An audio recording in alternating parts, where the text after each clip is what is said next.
Okay, good afternoon and good morning and good evening, depending on what you're calling in from today. Thank you for joining MSU and our favorite people from Johns Hopkins OT and PT. They're joining us today for Exercise in Place. My name is Jerry Williams, and I am the founder and president of Myositis Support and Understanding Association. We are an all-volunteer nonprofit organization. And our mission is basically, we work to improve the day-to-day lives of myositis patients. And before we get started, I just want to let you know that the questions that you submitted that are going to be a part of today's webinar have been kind of reframed and reworded to cover some more broad topics. So if your questions don't look the same as when you entered them in, that's why. I just want to let you know that up front. And we did receive so many questions that there might have to be a part 2. So stay tuned for that. But our lovely team here has already said that they're willing to do that. So we're going to hold them to it, right? We appreciate it. So I just want to quickly introduce, I'm not going to spend a lot of time with introductions and such today because there are a lot of questions.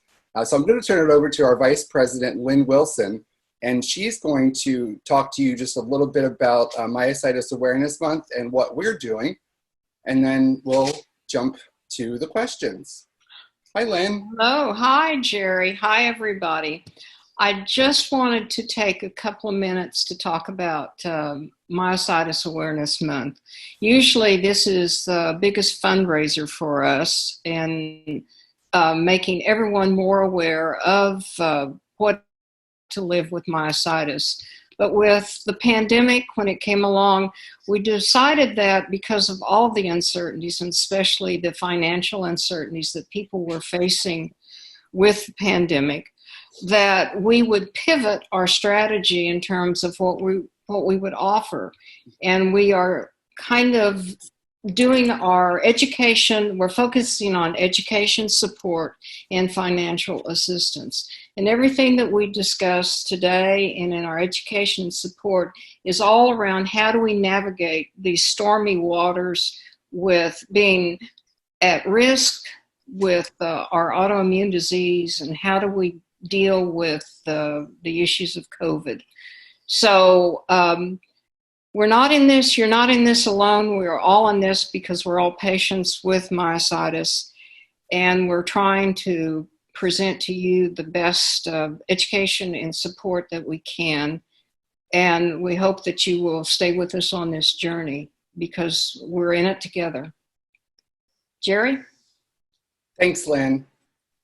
And here is our High Fives from the Heart, Myositis Life in a Pandemic World. That's our theme for Myositis Awareness Month this year. We invite you to check out our website to learn more about that. So with that, I would like to introduce today's speakers. Our occupational therapists today, we have Megan McGowan and Lauren Burgess. Hi, Megan and Lauren. A lot of you guys already know them. They've been with us a few times now. Glad to have them back.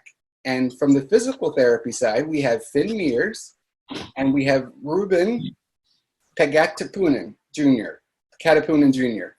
Sorry about that, Ruben. I've been practicing that for a couple days now, and I didn't really nail it, but I tried hard, so thank you. But they are all with the Johns Hopkins Myositis Center. And with that, I would like to, do you guys have anything that you would like to start with, and you just want to jump to the first question? Megan and Lauren? We will let Finn kind of start with a little bit of intro. Hi, Finn. Yeah, hi. How are you? So just real quick, first off, thank everybody who has tuned into this, and I hope we can provide some useful information for you all. And we really welcome this opportunity. I did want to point out, even though we're all employees of the Johns Hopkins Medical Institute, the opinions and what we're going to be presenting to you guys today, it's based on our experience, and it's not really necessarily endorsed by the Medical Institute. We're speaking on our own behalf rather than theirs. And what we're talking about today with exercise programs and approaches to exercise We just want to have the caveat out there that we should all be exercising, but there are some potential dangers. And so before starting an exercise program, especially if you never have, you should have a conversation with your physician and make sure that your physician has no concerns. It's not bad to have somebody guiding you a little bit at the beginning. Okay. All right. I think we can jump into the questions now. Okay. All right. I'll be asking the questions, and then you guys just take it from there. So our first question, should I incorporate stretching into my exercise routine? And if so, how? Okay, so stretching, is an important part of exercise, but it's the approach and how you go about it that's important. First off, just general exercise and stretching principles. You never want to stretch a cold muscle. And what I mean by that is you never just want to get up and begin stretching without any sort of warm-up. That's how you can, injure a muscle. If I know Finn actually gave me this analogy, runners, you don't see them on the ground stretching before a race. You see them swinging their legs back and forth, swinging their arms back and forth, just trying to loosen up and actively move their arms and legs before they run. And then after they run, once the muscles are warmed up, then stretch. So if the concern is worrying about injuring a muscle before you do some resistive exercise, I would recommend doing some what we call active range of motion, which is just moving that joint or that limb just with no resistance to warm up that muscle before you go ahead and exercise. The other important thing about not harming or hurting yourself is always use good body mechanics. Even if you stretch and warm up, you could still injure yourself if you're not using proper body mechanics. The best way to know if you're doing it right or not is consulting with a professional such as a physical or occupational therapist or a trainer of some sort.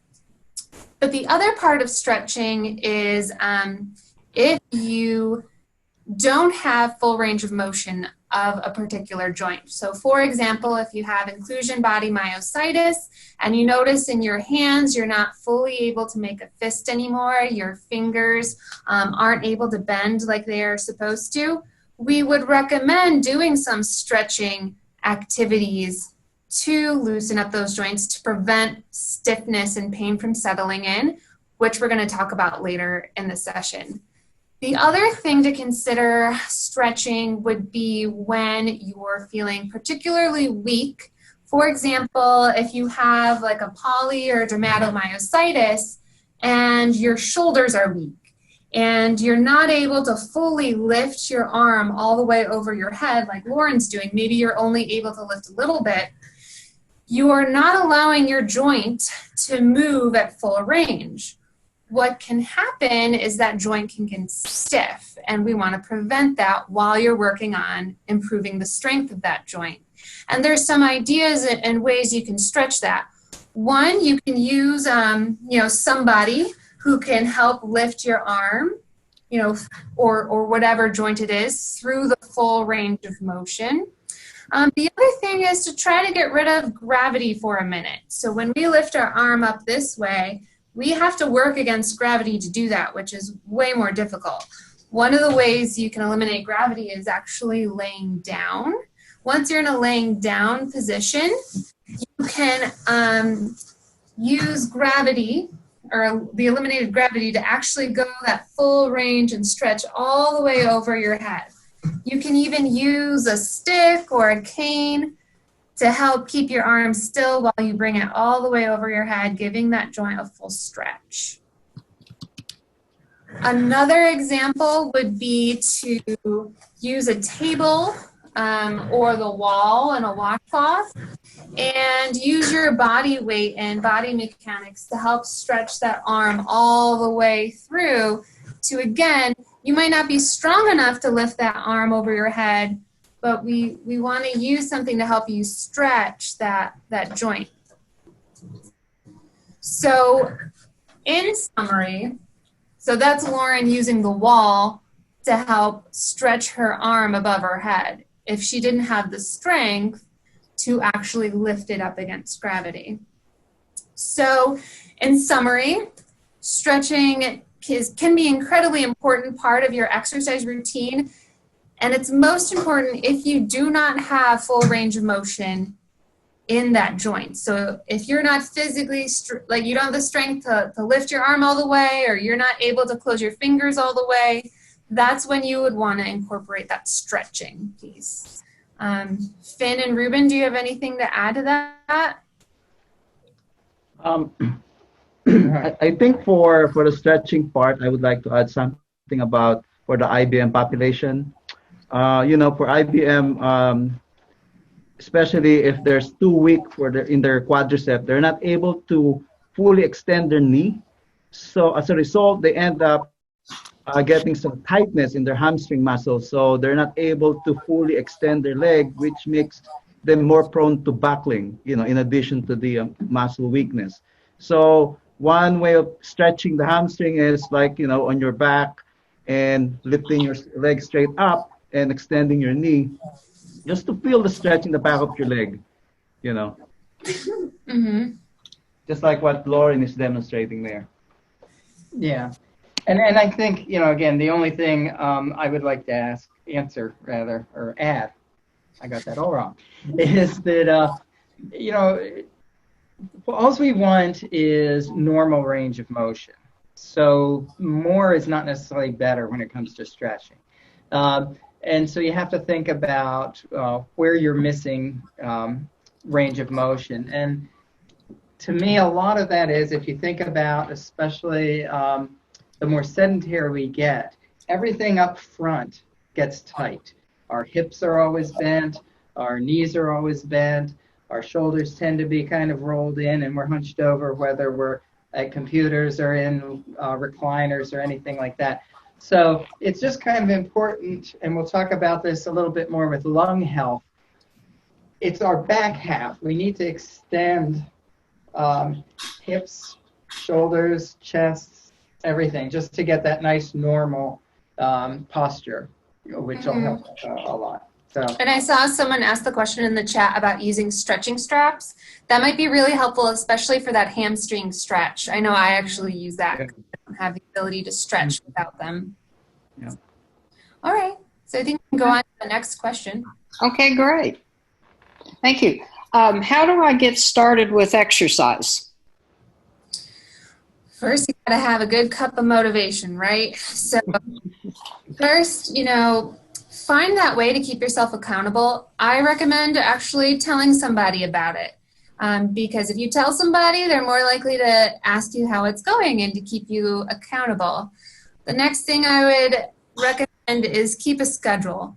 If you just say, I'm gonna exercise sometime today, you're going to be one of those people that says, I'll do it later, and then it never gets done because life happens. Life is busy. So scheduling it in with a particular time of the day will help you keep yourself more accountable. I think Lauren has something to add. So just in addition to that, I would say that if you can set small goals for yourself when you're getting started that are realistic, that's going to be really helpful with the accountability as well. So if you're just getting started with exercise, or you're just really getting back into it, it's not really realistic for you to say, I'm going to do 1 hour every day. Maybe starting with 30 minutes 3 times a week. And then you can always build up if you're doing well with that and you're being consistent with it. Also important not to be hard on yourself, especially, if you're setting goals that are unrealistic and then you're not meeting them. Allows you to be more negative on yourself, and everybody in the world is going through a really hard time with this pandemic. Everyone's exercise has been disrupted. So if you are just starting for the first time, or your routine was thrown off, don't be discouraged if you kind of have to or you lost some progress, because you can get back to where you were. It's just going to take some time and some planning and some motivation. And also about scheduling the exercise. It helps to pick, the time of the day when you find that you have more energy, because we know that fatigue is a big issue for people with myositis. So if you feel like your mornings are better for you or afternoons after you've had a nap, it's just going to depend, whatever works best for each person. Finn and Ruben, did you have anything to add? Yeah, so when I talk about exercise with people, I like to go back to the basics. And I think frequently I talk to patients who they've been to the doctor and the doctor says, you need to exercise, go do it. And the patient's like, well, I don't really know what that means or how to do it. And I think it's important to kind of look at the difference between physical activity and exercise. So, they're both good. We should all be active physically, but there's a difference between just being active and exercising. So to be physically active, that might be as simple as, the weather's really nice today, I'm going to go for a walk. Or I'm going to the store, so I'm going to park far away, so I can be a little more active and moving more. And like I said, that's good. But when you talk about exercise, you're talking really about a very purposeful expenditure of energy with a goal of getting stronger or building your endurance. Okay, so it's a purposeful activity. And what you're trying to do through exercise is you're trying to overload your systems, whether it's a muscle or whether it's, that muscle might be your heart and lungs, or it might be your legs.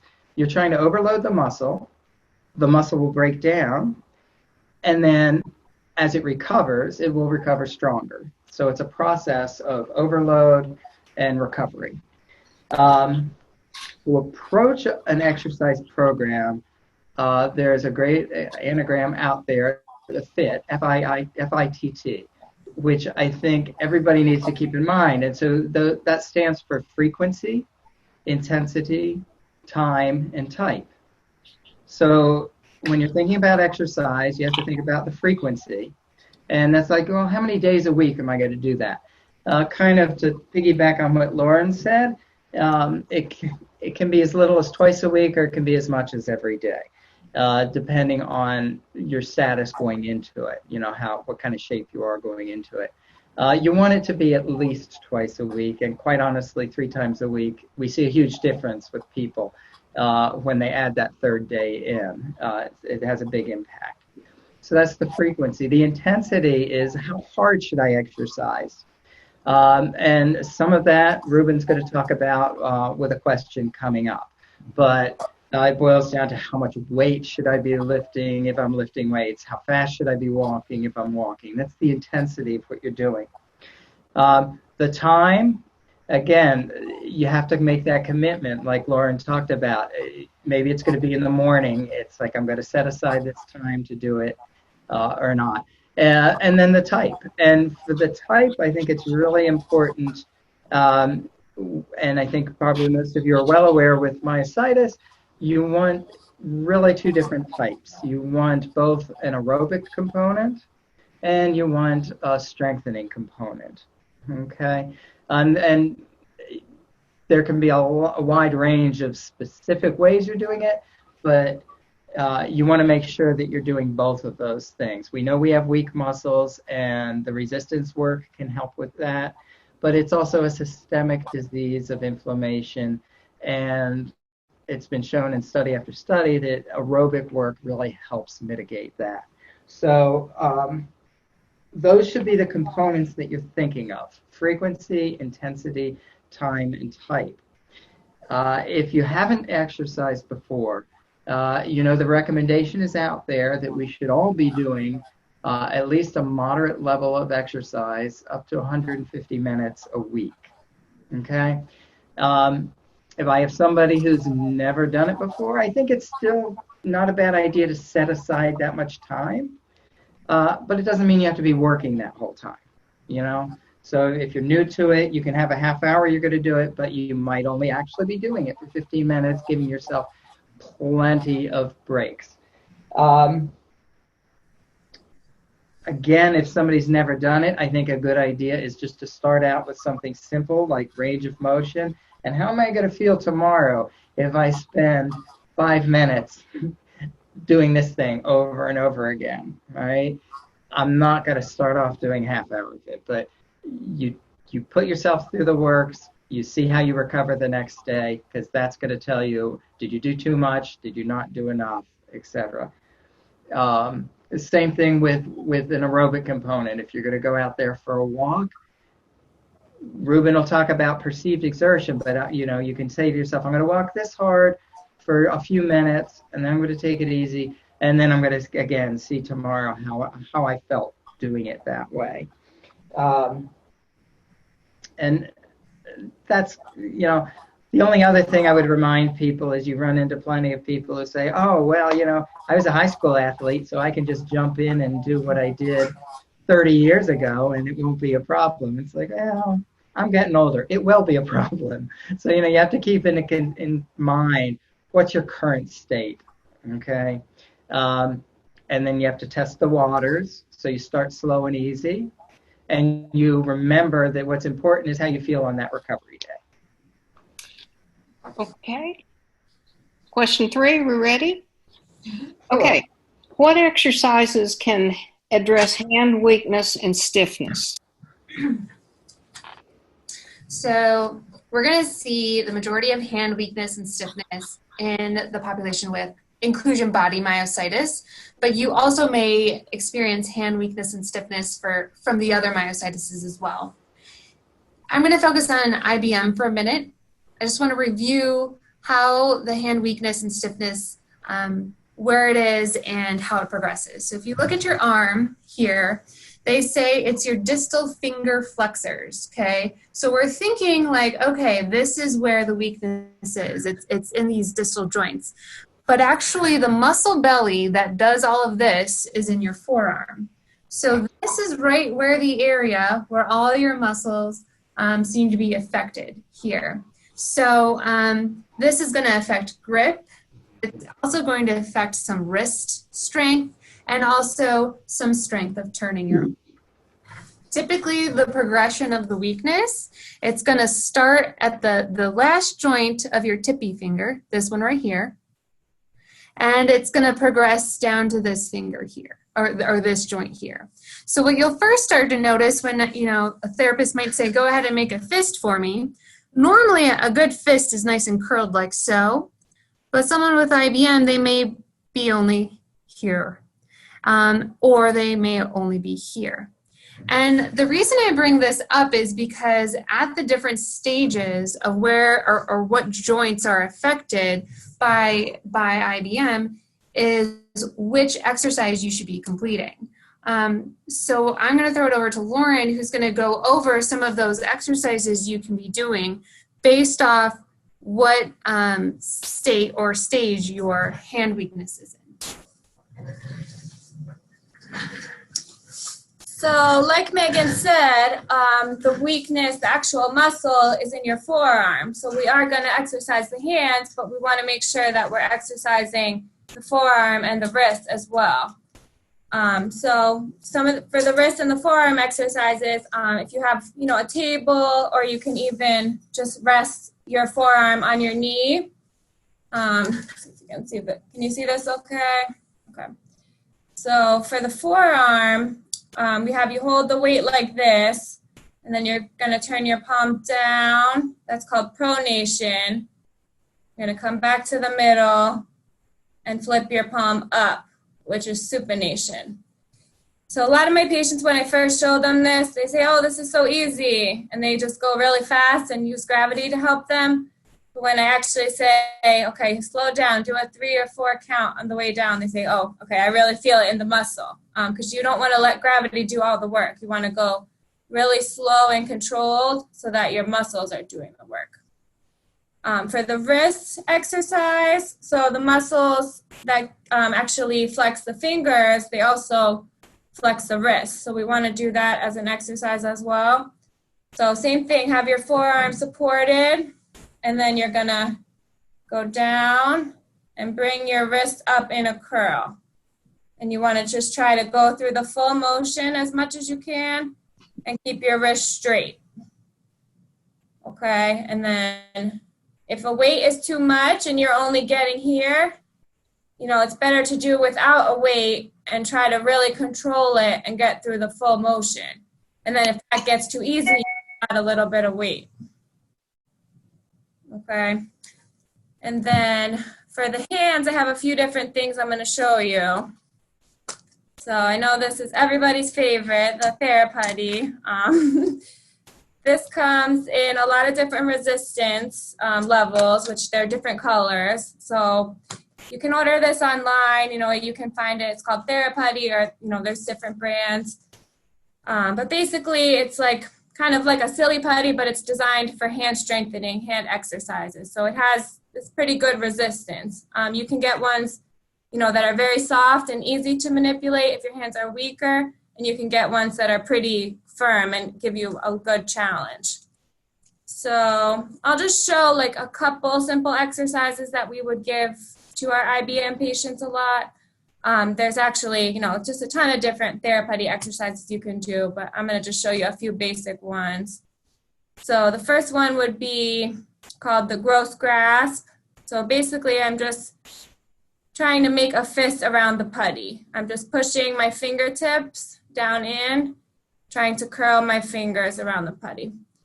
Then you're going to reshape it and repeat. Usually we'll say 30 repetitions each hand.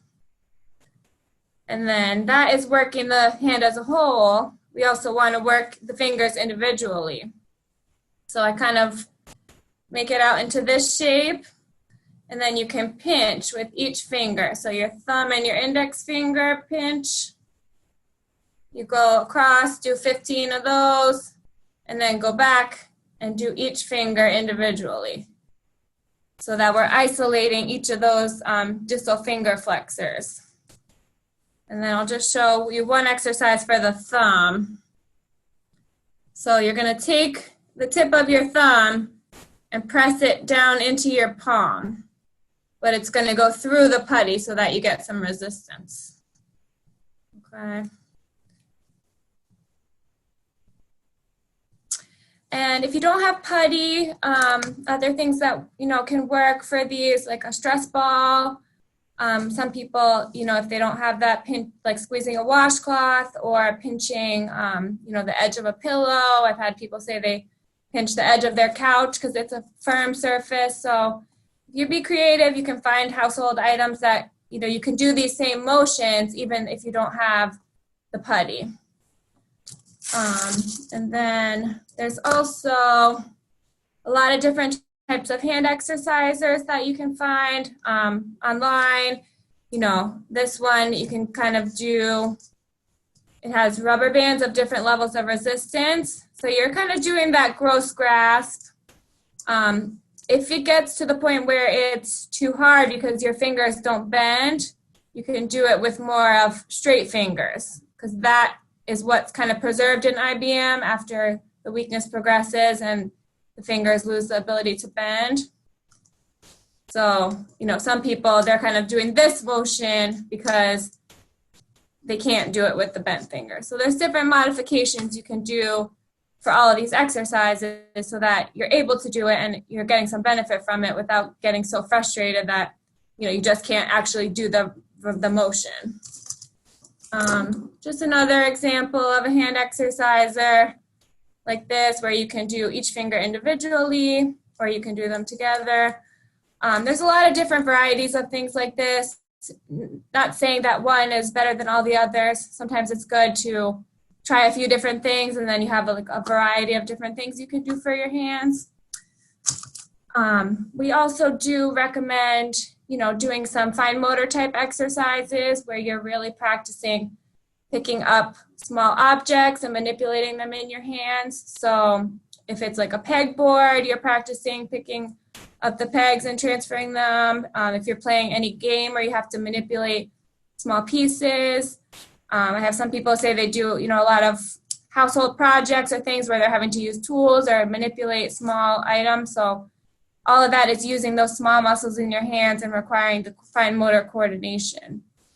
Because, you know, some of these putty exercises can be tedious sometimes. They're not always people's favorites. So we say, if you can find other ways to use your hands and get some resistance and get some fine motor coordination practice, you know, we encourage that as well, because that's going to be something that might just, you know, be more interesting to you and keep you more motivated to do it as well. Anything to add, Megan? Can I just ask a quick question? Do the colors of putty, are they pretty standard throughout the different brands as far as the strength that they represent? No, different brands are going to be different. But if you do look up a certain brand, they should be able to tell you the color, that if this is soft, if this is medium, if this is hot, like a hard resistance. Okay, great. That was just a question that came in from Jane. I hope that Yeah, helped. and sometimes you can get, I've had people order, you know, where you can get a couple different types, you know, a couple different resistance to try. Thank you. The only thing I want to add about hand exercises is if you are not able to, you don't have the strength to be able to take resistance, stretch those hands. So it's as simple as taking your hand with your other hand, pushing your fingers down to try to make this position. I've had people do it against their lap, where they push their hands against their lap. Just try to keep that range of motion there via stretching, because if your fingers get stiff, you're more likely to have pain associated with stiffness, and we don't want that. And this motion here is one of the preserved pinch abilities with people with IBM. So if you ever want to really work on target a pinch, you might want to work on pinching something resistive, either foam or a stress ball, using this pinch. And it's my thumb on top, my fingers on bottom. And just one more thing with the stretching, like Megan said, this motion is preserved, but the ability to bend the thumb like this is lost. So you want to make sure you're stretching the thumb like this too, because people will say, oh, my thumb is my best finger, but you want to make sure you're not getting too stiff in this joint right here. So stretch that as well. Okay. Thank you. Go to the next question then, and that is, what is the balance between getting enough exercise and getting too much? And they add to that, can you exercise too much? So, so the right balance, I think, is when you are exercising hard enough that you are not getting too sore or too fatigued. So it's normal for after you do an exercise, the next day that you feel sore, that's delayed onset muscle soreness. But that shouldn't last for more than 2 days. It should get better over time. But if your pain, persists for a week and it doesn't allow you to do your normal activities, and you get too fatigued that they put you in bed, that's too much. So to answer the second question, you can exercise too much if you feel those pain and over fatigue. So the right balance of exercise program should also be able to address 3 aspects, 3 domains in IBM in myositis patient, which is like targeting your addressing your muscle endurance deficit, your muscle strength or the weakness, and addressing the impaired aerobic capacity or fatigue in patients with myositis. So you're exercising enough if you're not getting too sore, you're not getting too fatigued, you feel that you work your muscle, and at the same time you're increasing your heart rate to a level that you feel like I'm doing something moderate level of exertion. So I usually tell my patient how to use the Borg scale. So as you can see on the slide here, it's a scale to measure your perceived exertion when you exercise. So it is rated from 0 to 10. 0 is no exertion, and 10 is like really maximum exertion. So if you are not doing any exercise at all and you're just starting, it is best to start with maybe a 2 or a 3, light to moderate level of intensity. So So you have to start at a lower intensity, between 2 and 3. So you have to do as many repetitions that you can do so that you can feel like, you know, you're exercising light or moderate. It could be 10 repetitions. And then you gradually build up and gradually progress your intensity. Maybe in my case, in my clinical practice, you know, most of my patients, you know, they progress. I tell them, progress your repetitions, maybe 10. And then maybe 2 days from now, try 15. And maybe in a week, you'll be able to reach 20. And then once you reach 30, then maybe you can start thinking about, okay, maybe I should start weight. Your goal is to go from 2 or 3 to 4 and 5, but eventually between 5 and 7. But that may take some time to get there. So you don't want to, you know, progress your exercise intensity too fast that you end up hurting yourself, or to be too sore that you're not able to do exercises the next few days, and then you know it will affect your strength. So in addition to those muscle endurance or muscle strengthening, you also have to address some aerobic component, like walking for 15 to 20 minutes a day, in addition to those arms or leg exercises. You can walk, or you can do like recumbent bike exercises. And again, when you start those aerobic exercises, you use this Borg scale. Maybe start with a 2 and a 3, light and moderate, and then gradually build up to like a level 4 or 5. Or sometimes if you want to monitor your heart rate, your target heart rate, which is the heart rate that you need to be in order to stimulate improvement in your aerobic capacity, you can use a formula called calculating your target heart rate using your maximal heart rate. It's like 220 minus your age, and you get 50 to 70% of that. And that's your range of heart rate that you need to be in when you exercise. So another thing that I want to add is, when you exercise, you do not only exercise one area of your body, like lower extremity. You have to rotate your exercise. Maybe in one session, you can do 3 exercises in your arms, maybe 2 additional exercises for your leg. And then in addition to that, maybe combine some aerobic exercises like walking or doing some recumbent bike exercises. Or you can do, one day you can do focus on upper extremity exercises, and the next day you'll do lower extremity exercises. But some people, sometimes they cannot tolerate back-to-back exercises, maybe put like a 1-day rest in between. So you have to adapt your exercise intensity in terms of weights, your repetitions, your frequency, based on how you feel, based on the pain, the fatigue, and how your muscle, strength feels. Do you want to add anything, Finn? Yeah, I think just kind of real quick, to me, it does kind of go back to what we had talked about earlier today, just to remind people that that frequency is an important component. And if you exercise too strenuously on one day, you're going to need multiple days before you recover enough to do it again. And you want to keep that frequency at, I like 3 times a week or more, right? So you don't want to do so much of something one day that you're like, I'm done for the week. I can't begin to do that. I think, I've been a therapist for quite a while. And when I started, remember, it was, some of you guys probably are aware, the doctors were like, don't exercise at all if you have myositis. It's progressed a lot now. And I want you all to know that when you exercise and when you break down that muscle, you're not damaging it. It's going to come back if you give it time to recover afterwards. So you don't worry about, when you say, can I exercise too much? You're not damaging things, right?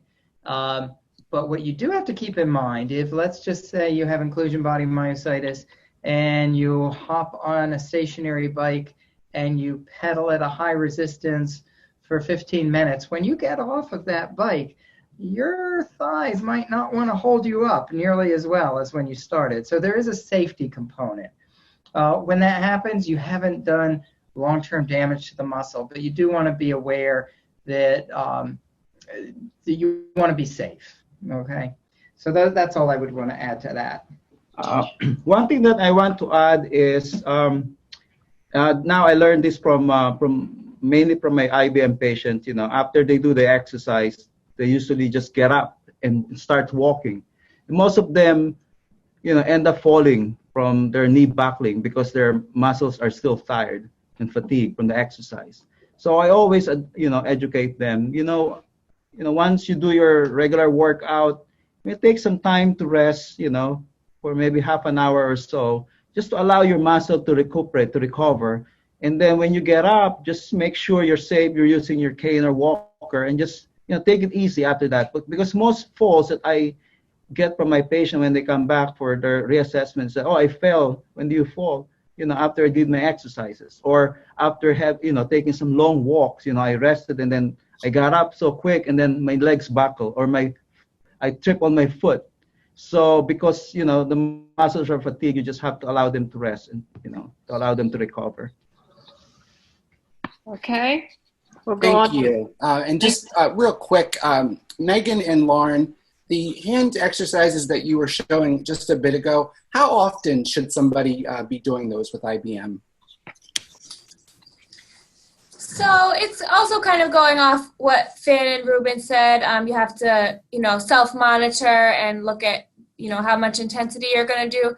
Since the hands are smaller muscles, you don't tend to maybe get as fatigued or as sore as some of the bigger muscles. So we can usually say, you can do it 3 to 5 times a week. Some people do it every day. It's really just monitoring yourself and seeing how you feel the next day. We don't want your hands to be, more stiff or more sore the next day where you're not able to use them as much. So I would say start off a few days a week and then, build up from there depending on how you're feeling. Great, thank you. That was a question from David. Thanks, David. Go ahead. I'm sorry, Megan. Oh, sorry.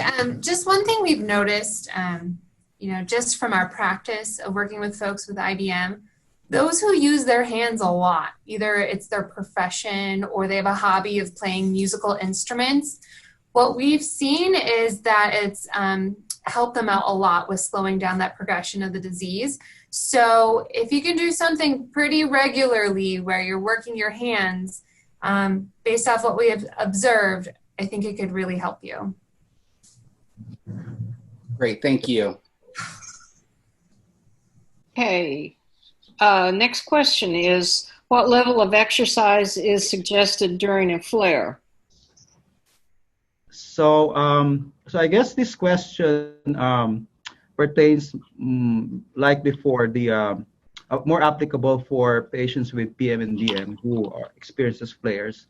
So whenever you are in a flare, usually your physician, your rheumatologist would like you to be at least on 4 weeks of corticosteroids or any kind of medication to suppress or lower down the inflammation.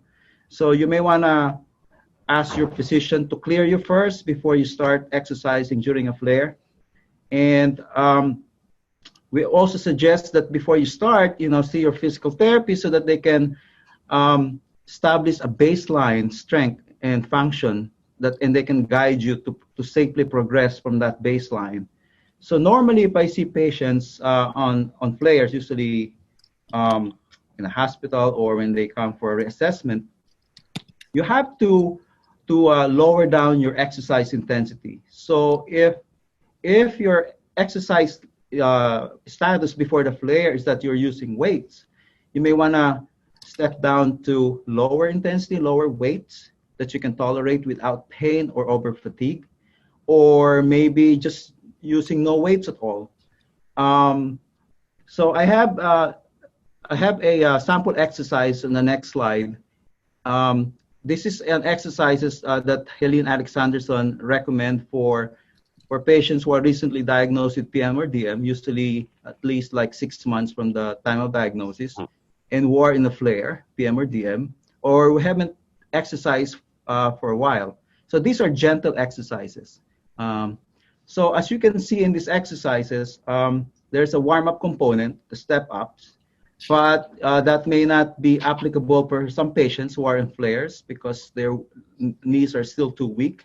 So you may want to not do that. There are other exercises that you can do for warm-ups, like, sitting, kick outs, or anything like doing heel slides on the bed just to warm it up. So as you can see in this home exercise program, it's more comprehensive. It addresses the hands, the grip strength, the upper extremity, the shoulders, and the proximal muscle, the hips and the knees. You can start doing this for like 5 or 10 repetitions, whatever you can tolerate. As I mentioned before, you can use the board scale. Maybe start at a scale of 2 or 3, light to moderate. So find the number of repetitions that feels like 2 or 3 and gradually build up from that. One way, when you're in a flare, your muscles are inflamed. It may be sore, but you don't want those joints to get stiff or have those muscles get into more atrophy status. So you may want to start doing some active range of motion exercises, like moving your shoulders, kicking your legs out, doing some bridges to exercises the hips. The exercise in number 7, which is like strengthening the neck flexors and trunk. Some patients on flares may not be able to even lift their neck up because they're so weak. A good substitute exercise for neck exercises during the flare may be just simply doing some chin tuck, like doing this exercise sitting and then like tucking your chin in sitting. So when you tuck your chin, you hold it there for 5 seconds and then you let go. And you protrude your chin and then tuck in again. You can do it in sitting or laying down, whichever is comfortable for you. But other than that, you combine this also with some functional activities like walking, or as your muscle inflammation improves, you can start walking for what you can tolerate, 5 or 10 minutes, or some stationary bike exercises if you can tolerate that activity. Yeah. And I think the only thing I would add to what Ruben said is just to remember that for exercise to be really beneficial, we're asking people to make a lifestyle change, and you don't want to turn that on and off. So if you have a flare and you're feeling worse and you're feeling weaker and you stop exercising and wait for the flare to pass, it's a lot harder to start up again, and you've lost even more ground. So I think people should think of when you have a flare, you're going to drop back almost into a maintenance mode where you're still keeping that schedule and you're still trying to do those minutes of exercise, but you're just going to make everything a lot simpler, a lot less intense, but trying to maintain the frequency and the time that you were putting in before. Okay, thank you. Next question. What are good lung exercises to perform in the frequency? So I was going to handle that question. Obviously the interstitial lung disease is present in a lot of patients, and everybody has to kind of remember that is a restrictive lung disease. Okay, so what you need, the exercises have to be targeted to really try to open up the lungs, okay? And you want to take 2 approaches, and one is to try to make sure that you're able to fill up your lungs the other way, all the way, and the other thing is to make sure that our lungs are protected by the rib cage. They're also attached to the rib cage. And so keeping mobile and working your rib cage is going to help with the lung expansion. Breathing exercises, especially for somebody who's been diagnosed with interstitial lung disease, it should be done every day, and it doesn't have to be a very extensive or time-consuming set of exercises. What I think everybody should kind of keep in mind is the stronger your core is. All right. Remember that diaphragm comes from ribs to core, and so if you're strengthening up your core, it's going to be a big help. The there are a couple breathing exercises that I think are important that people with interstitial lung disease practice. One is as basic as diaphragmatic breathing, okay? So you want to make the diaphragm, by pulling down on the diaphragm, you're opening up the deeper parts of your lung, okay? If you're just sitting there and breathing casually, most of the respiration is going on in the top half of your lungs. You want to make sure you're opening up the bottom half.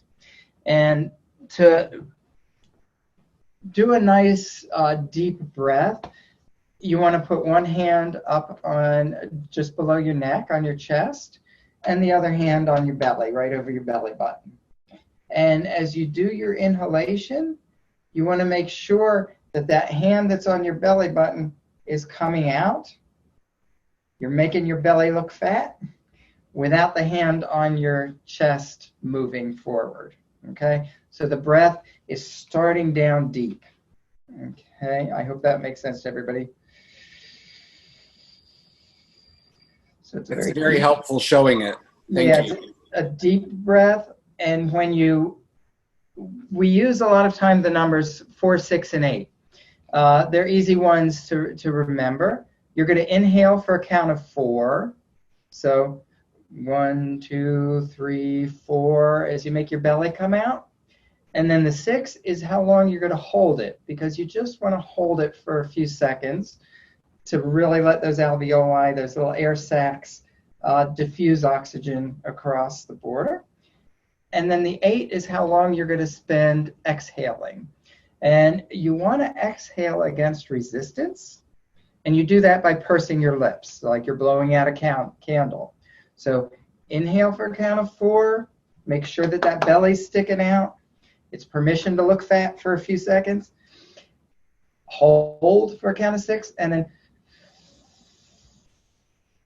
blow out a candle for a count of 8. Right? Take normal breaths in between. Don't keep doing that or you'll hyperventilate. So you just do a couple of those. 5, 6. That's the diaphragmatic breathing. The next thing that you want to do, the next exercise I like having people do, it's called active cycle of breathing.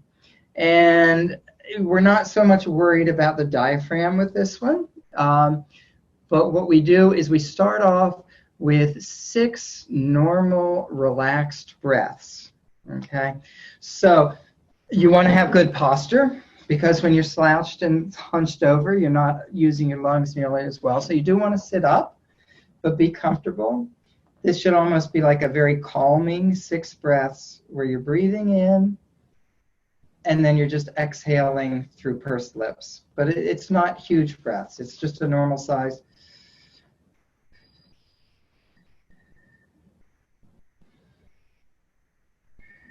And you'll do 6 of those. That's followed by 3 much deeper breaths.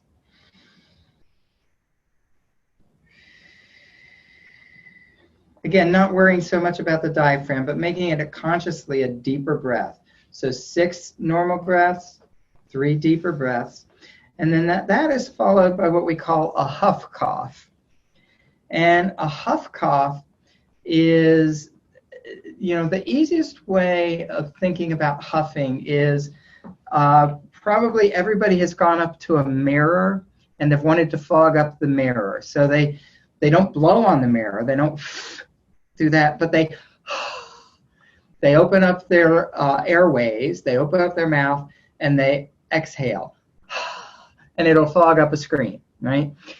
That's a huff. If you combine that with a cough, that really forces a lot of pressure in your lungs. So that's the final step of the active cycle of breathing. 6 easy breaths, 3 deep breaths, and then a huff cough. So I'm just going to go through, I'm going to demonstrate that. It doesn't look like much when you're just sitting here, but.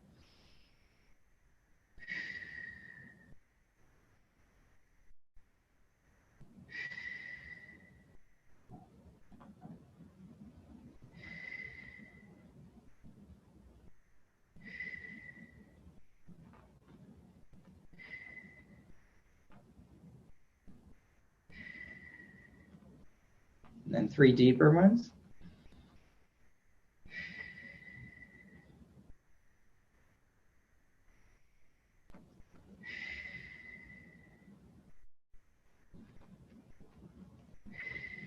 And then you're really ending the third one with a huff cough. So, and that's it. And then that's a cycle that you can repeat for up to 10 minutes. So the diaphragmatic breathing, active breathing, a cycle of breathing. And then the third one is what we call stacked breathing. And stacked breathing is where you're kind of, you're giving yourself a big inhalation, but in steps. So you'll inhale a quarter of the way and hold it without exhaling, and then another inhale, hold it without exhaling, and then a big third one without exhaling, and then all the way out. So you're kind of a little inhalation, hold, a little bit more, hold, and then a little bit more. And that last one, you should feel like, okay, I've put about as much air as I possibly can into my lungs.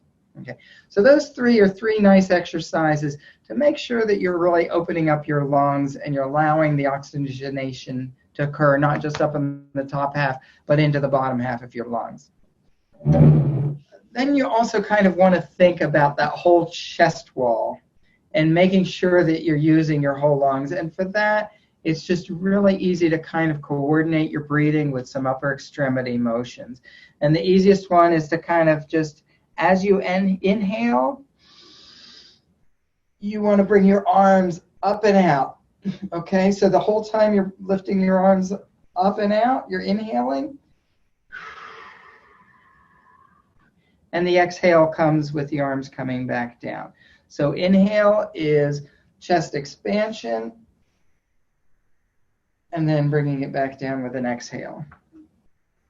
The other one that you might want to add into that is, again, to work those ribs and open them up a little bit more. It's just like the last one, but it's on a diagonal. So start to your left. As you inhale, you come out to your right. And as you exhale, you're going to come back down. And then just switch to the other side. Inhale as you come up to your left. Exhale as you come down. And, 10, 15 minutes. Hopefully you finish that up. You'll just feel like you've really opened up your chest, your lungs, and that you're breathing a little bit smoother. If you haven't been breathing deeply, that allows a lot of gunk to kind of build up in the bottom half of your lungs. And by doing that, especially that huff cough after the active cycle of breathing, sometimes you can have just some mucus that's been settled down there while you're not using it. You can get rid of that and, again, really help open up the lungs. I don't know. Do you have anything to add to that? All right. I hope that answers some of the. That was very helpful. Thank you. Okay. Oops. Okay. Yeah. Next question. Can exercise slow down IBM progression? I think Megan's going to start. Sorry, I was muted. So this is a really good question that we do get a lot from our patients here in the clinic. And I think all of us always feel that we do have to be, kind of careful when answering this question, because the truth is, we don't have research studies saying definitively that it does or doesn't slow the progression of IBM. We do have research studies that show us that exercise is not harmful for patients with IBM. It is safe. And we also have tons of research just showing that exercise has a lot of benefits, for anybody. Exercise is recommended for everyone. And basically, all of our doctors here at our myositis center, they do recommend exercises to all their IBM patients, and so do all of us therapists, obviously. What I usually tell my patients is, our goal with the muscles that are directly affected by IBM, mainly those distal finger flexors and the quads, and can be a few others as well. Those muscles directly affected, we're really trying to maintain the strength as much as possible. We're not expecting to see a whole lot of strength gains or improvement just because those are directly affected by the disease. But we also focus a lot on other muscles that are not directly affected by the disease, and we try to strengthen those so that they can help compensate for the weak muscles. So I know I talked about the hand exercises and the forearm and the wrist, but Megan and I, with our IBM patients, we also always recommend doing shoulder exercises, bicep, tricep, just kind of doing a comprehensive program that's going to keep, your other muscles strong, even if you say, oh, that muscle's not weak. You want to keep exercising it to keep it strong so that it can help you compensate for weaker muscles. And I think the PTs would agree with the legs as well. You're not only going to exercise your quads, you're going to exercise different muscles to help you compensate, for the weaker muscles that are directly affected. Would that, just a question that we had from Diane, if you have, say, muscle atrophy, say in your forearm, I know that IBM, can cause that dip in your forearm where the muscles like degenerated. Can exercise bring that back at all? And I know this is probably kind of like the same answer based on research that really probably isn't, but based on maybe case studies or your experience, have you seen that? I would say that once, you've gotten to the point where there's atrophy, you're not going to really see that muscle bulk up again, but it's still important to work on those exercises. That it doesn't mean you should just completely stop doing any exercise for that muscle because you see atrophy. It's still good to, even if you can only do range of motion exercises, you're still working against gravity, even if you can only do a low weight. We still want to try to keep that muscle working as much as possible. We're not going to expect you to really see a good muscle bulk again when you've already had atrophy, but we don't want you to stop exercising it. Thank you. Finn, Ruben?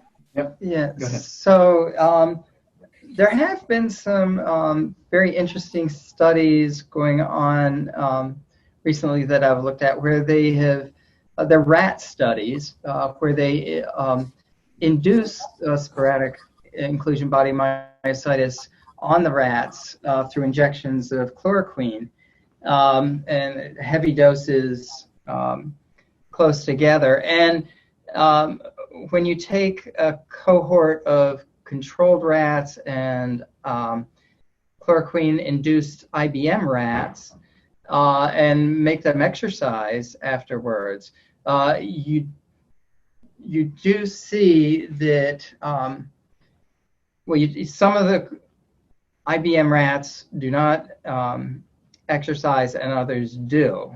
They attach little weights to them and have them climbing ladders and whatnot. I would love to watch that. But they are seeing a much slower progression of the weakness with the legs of the rats that have been exercising with induced IBM. So it is a progressive disease, but I think what I've always felt is a couple things. One, there's, along with the disease process, there's a lot of disuse atrophy in a muscle. You don't trust your thighs, you stop relying on them as much, you start relying on the associated muscles, they get weaker and weaker, not necessarily always because of the disease process, but partially because they are not being used. And so it's important to, there's no reason why you can't get that strength back. But it does seem like they're starting to come up with research that suggests that maybe we can not turn it around, but that we can slow progressions. I also read like a research that just came out from Denmark as of last year. And this is about a study on IBM patient using blood flow restriction, BFR, blood flow restricted training. So with this type of exercise, what they did is there are like 22, this is a randomized controlled study, by the way. So there are 22 IBM patients, and then they randomized them, 11 IBM on the control group, and then the other half as on the exercise group. So what they did is they occlude 70% of the circulation to the thighs. So they put a blood pressure cup on the upper thigh. They inflate it until they occlude 70% of the blood circulation. And then they let this patient exercise for 3 sets of 25 repetition maximum, meaning they find a weight that the patient can only perform 20 repetitions and not 26. So they did that. They did a leg press exercise. They also did a leg extension exercise. And they let this patient exercise, I believe, 2 or 3 days a week for 12 weeks, for 3 months. And at the end of the 3 months, they assessed the strength of the quadricep. And they found out that those exercise group, those IBM patients, they demonstrated a 6% gain in quadricep strength, which is not much though. It's a very small gain. But the control group, we didn't do anything at all. They had a 10% reduction in their muscle strength. So reading that article, that study, made me think like, that clearly demonstrates the normal progression of IBM. If you don't exercise, if you don't do anything, you will follow the pattern. You will slowly progress. Your muscle will lose strength if you don't exercise. But if you do something about it, if you exercise, whatever kind of exercise, as long as it's low intensity and high reps, you will gain some strength, either on the quadricep itself or on other surrounding muscle groups. And also in that article, they were also able to demonstrate an increase in aerobic capacity of those IBM patients who exercise. So I guess, you may be able to increase the strength or maintain the strength for IBM patient, but those patients that doesn't exercise, they have the progression from the IBM on top of the disuse atrophy.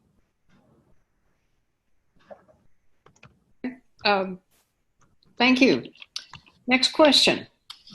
How can I modify my exercise program to make it harder or easier? And the follow-up is it better to add more weight or more repetitions? I think we have talked about some of these on the question number 4 and 5, where I said that, one way to start an exercise program is, you can start at a lower intensity using the board scale of 2 or 3, and then gradually build up from that. You can use, in my clinical practice, I use repetitions to progress, to make it harder, easier. And once they reach like 20 or 30, I'll be starting to think about including weights, more resistance, and then go back to like for resistance training, I usually find a weight that they can do for 20 repetitions, and then build up from that over time. Yeah, I like to think of myositis as it's basically a disease of muscular endurance. So in general, I don't want to add more weights to what people are doing until they can do a fairly significant number of repetitions. Usually I want them doing multiple sets of 15 repetitions, let's say, before I feel like they're ready to add more weight. I have kind of a general rule of thumb that just to prevent overuse type injuries, anytime you increase, you should probably limit that increase to maybe 10%. And once you've increased it, you need to give yourself several weeks at that level. And usually I would say 3 to 4 weeks at that level before you even think about, can I go up yet another 10%? So take wherever you are, and I try never to go up by more than about 10%. And then you kind of have to prove it to yourself that that 10% increase is a manageable increase over the course of several weeks before you would think about going up even more.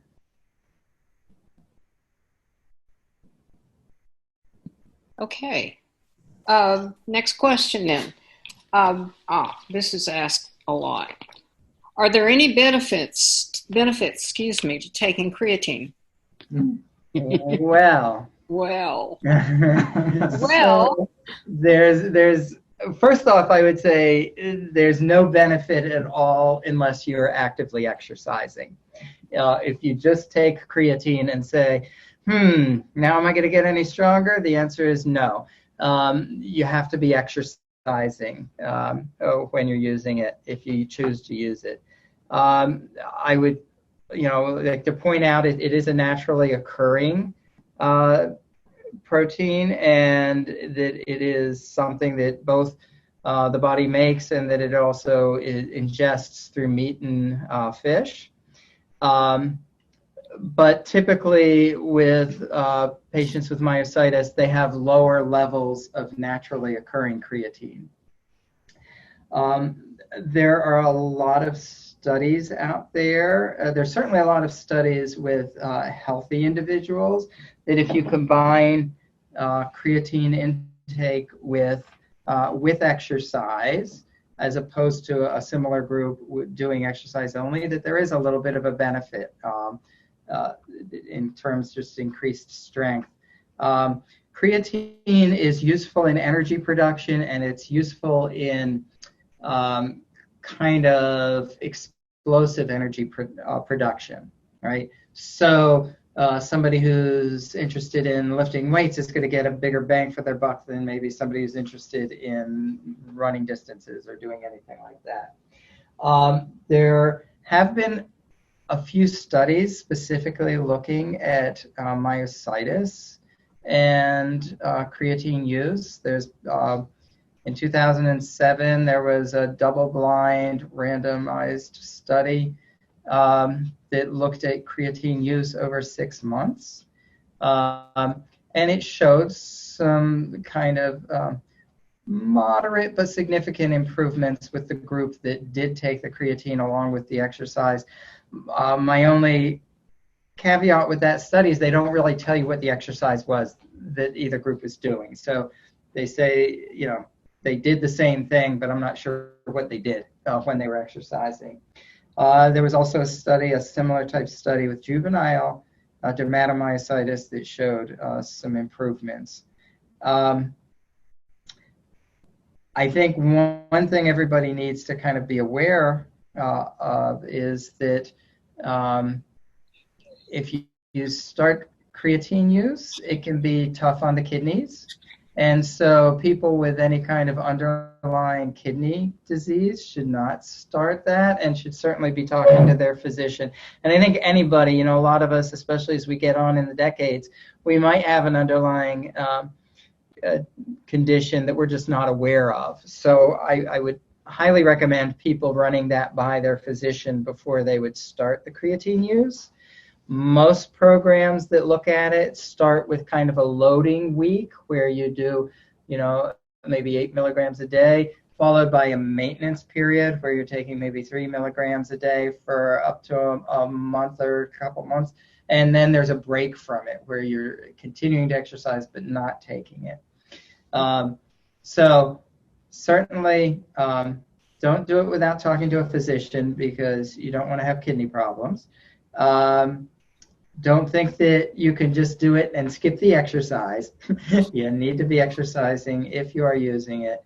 And quite honestly, from all the studies I've looked at, the benefits, they're there, but they're not huge benefits, but they are there. So with a diagnosis, if I had the diagnosis, I would be asking my physician and then I would be taking it probably. But that's me, personal opinion. I don't know. No. Okay, thank you. Jerry, anything else follow up on that? We're down to our last 2 questions that came in with registration, so we're doing rather. Next question is something that has confused me too at times. But the question is, in strength exercising, I thought you were to do lower body one day and upper body the next. But in Helene's IBM exercises, she says to do them twice a day. I'm a bit confused. I think that's a good question because there is that study and it has shown that exercising twice a day can be really helpful. I want to just point out that the study was for a very specific time frame. It was for about 16 weeks. When we look at exercise for folks with inclusion body myositis, it is not just to do exercises for 16 or 20 weeks. It's not to do it for a short period of time and then you'll be fine. It's actually, exercise is going to be a part of your everyday routine. We want it part of your lifestyle. So Is it realistic that you will exercise twice a day for the rest of your life? For some people, the answer might be yes. They might really be motivated by exercise. I think for the majority of people, and I would even put myself in this category for exercise in general, no, life just doesn't allow time for that. We may still be working, we may have a family, children, and lots of hobbies we want to do. So it's about making exercise work for you and your lifestyle. We know it's important. We want you to do it as regular as possible, but especially from an occupational therapy standpoint, we want you to lead a meaningful life, which means doing meaningful occupations or activities in your day. So we want to encourage a nice, healthy balance. Finn, I know you have something to comment on as well. Yeah, I just, I think that it's a very well-known study, Helene's, and she did get good results. But you have to remember, and this piggybacks on what Megan was just saying, that it was time limited. And so you can do really intensive work for a set period of time and show a big gain. But over the course of the years that we want you to exercise, you're going to just plateau. You'll reach a point where, well, I've been doing the same thing twice a day for 16 weeks. I got better, and now I'm going to do it for another 16 weeks. You're not going to keep on getting better. You have to add a little variety to your routine. You have to remember that the point of the exercise is to break things down and build them back up. And that for real long-term success, you can focus on certain things, but an exercise program needs variety unless you have something super specific you want to train for. If you want to train to be a deadlifter, you got to deadlift over and over and over again for a really long time. But if your goal of exercise is, I want to be as globally healthy as possible for as long as I possibly can be, you need to have variety, and your body needs the input of the variety, breaking down and building back up. Okay, thank you. Last question. How do I exercise safely in the home environment? And the follow-up on that is what if I don't have any equipment? So, I don't know if we decided who's going to start this one. Yeah. So I think the first thing that pops into my head is reduce the chance of falls, because a fall with an injury can really set you back. So, when you think about reducing falls, think about what position you're completing the exercise in. If you're completing the exercise in a standing position and, normally when you do it with a physical therapist or a trainer, they might be guarding you. You shouldn't be doing it standing at home with nobody around. So doing an exercise while you're sitting or laying down is going to reduce your chance of falling extremely. The other thing is when you go to start an exercise, especially if it's, maybe the first time or you're trying to improve or increase the challenge, don't try it when you're home alone without a telephone. You want to be safe about it. You want to make sure you're letting somebody know that you're starting an exercise. You're going to want to talk to your physician, a physical therapist, an occupational therapist, a trainer before you start it to make sure health-wise you're cleared. And you want to be very mindful of where you're doing it in the home.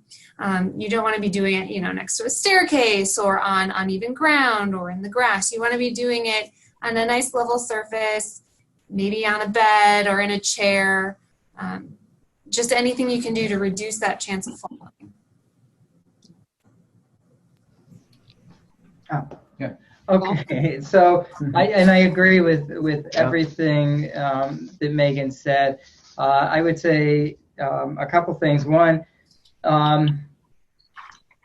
even though there's a lot of restrictions and gyms are closed and everything like that, the outdoors is still out there. And so people still should be taking advantage of going out there, and at least for their aerobic component, if they can, getting outside and doing that walking. But again, think about those principles and doing it with a little bit of purpose, and thinking about the intensity and the time and stuff that you're doing that.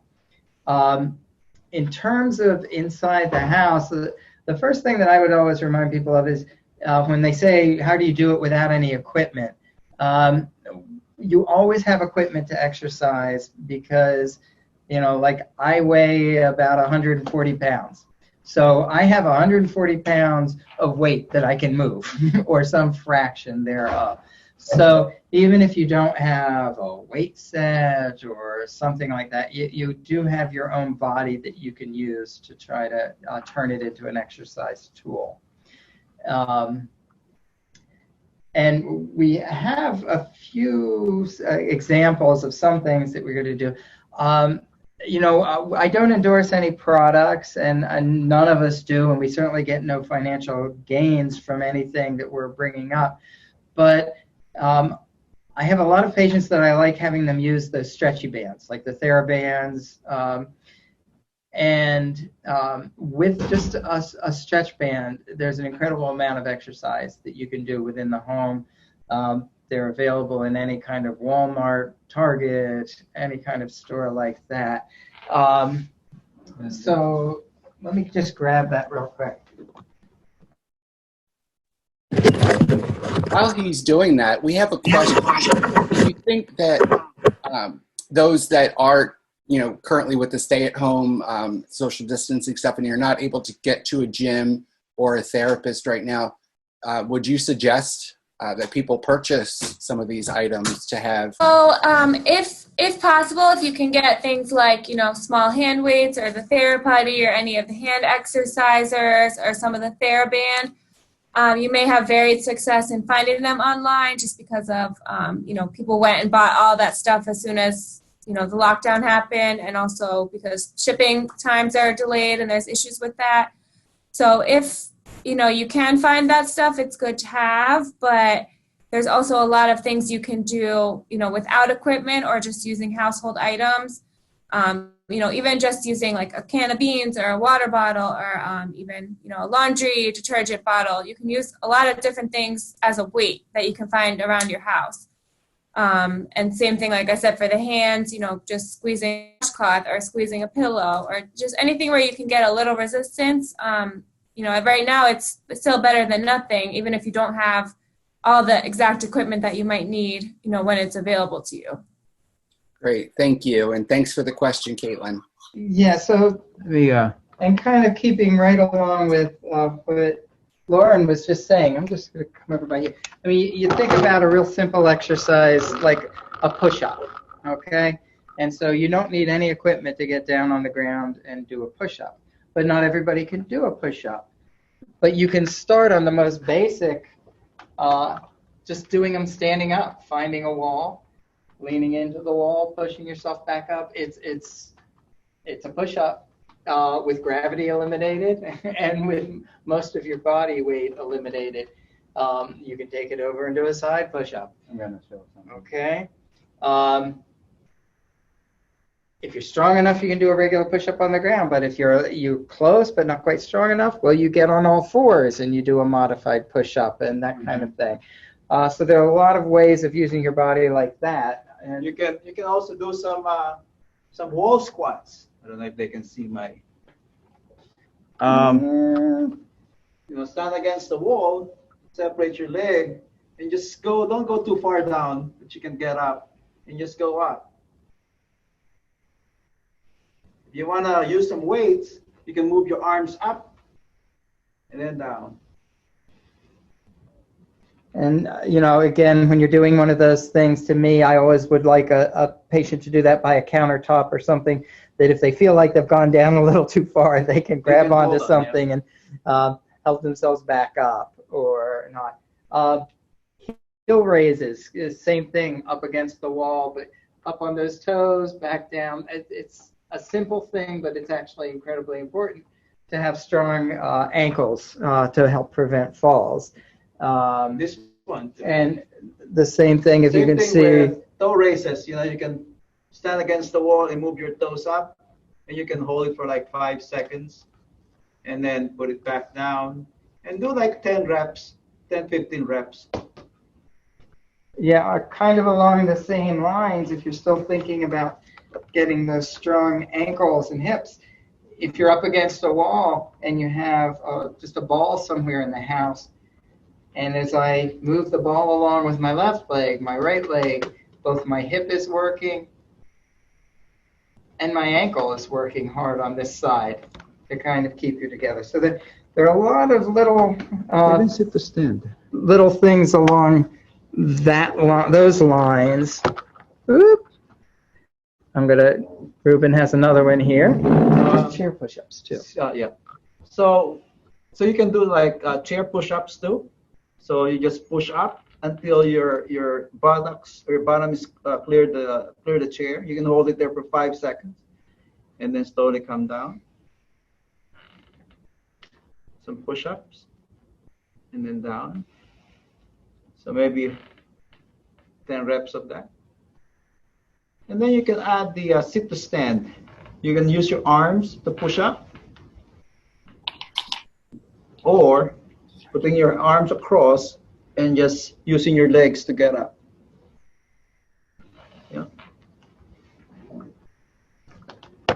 And so those are just some like quick examples of things you can do at home without really having any equipment to speak of. I don't know, Megan and Lauren, if you have other thoughts. I just want to go back quickly to the safety piece of it. And I know someone had wrote a question I see from the chat from Edward about recommending use a recumbent or upright exercise bike. And maybe Ruben, you could, answer this, but like if you're trying to get that aerobic exercise in and you're a higher fall risk, choosing a treadmill would increase your fall risk. Choosing a recumbent bike, you still get that aerobic exercise while sitting and preventing or lowering your reduced risk. So a recumbent bike is an excellent option if you're looking to buy a piece of equipment for home. Would you agree, Ruben? I agree with that. Yeah. And also, between the stationary bike and recumbent bike, it's harder for most IBM patients to get up on a regular stationary bike because, they're higher. Recumbent bike, as long as they're not too low, they're easy to get in and out too, and then you're exercising your hips and your quads and, and your arms. Some of them, they have the arm component as well. 6:30. All right. Very helpful. Thank you. It looks like we're running out of time. I think, Lynn, we have one question left? No, Jared, that was the last one I had. Okay. Well, Yeah. Great. Ruben, Finn, Lauren, and Megan, did you have anything else that you wanted to touch on or add before we let people go practice? Well, I guess the only thing that I would say is these are really topics that people can talk about for a long time. I hope we addressed things okay tonight, and would be happy if there are more questions or more clarifications or anything like that. We can always do a better job, so we'd love some feedback, and we'd love the opportunity to interact more. Mm-hmm.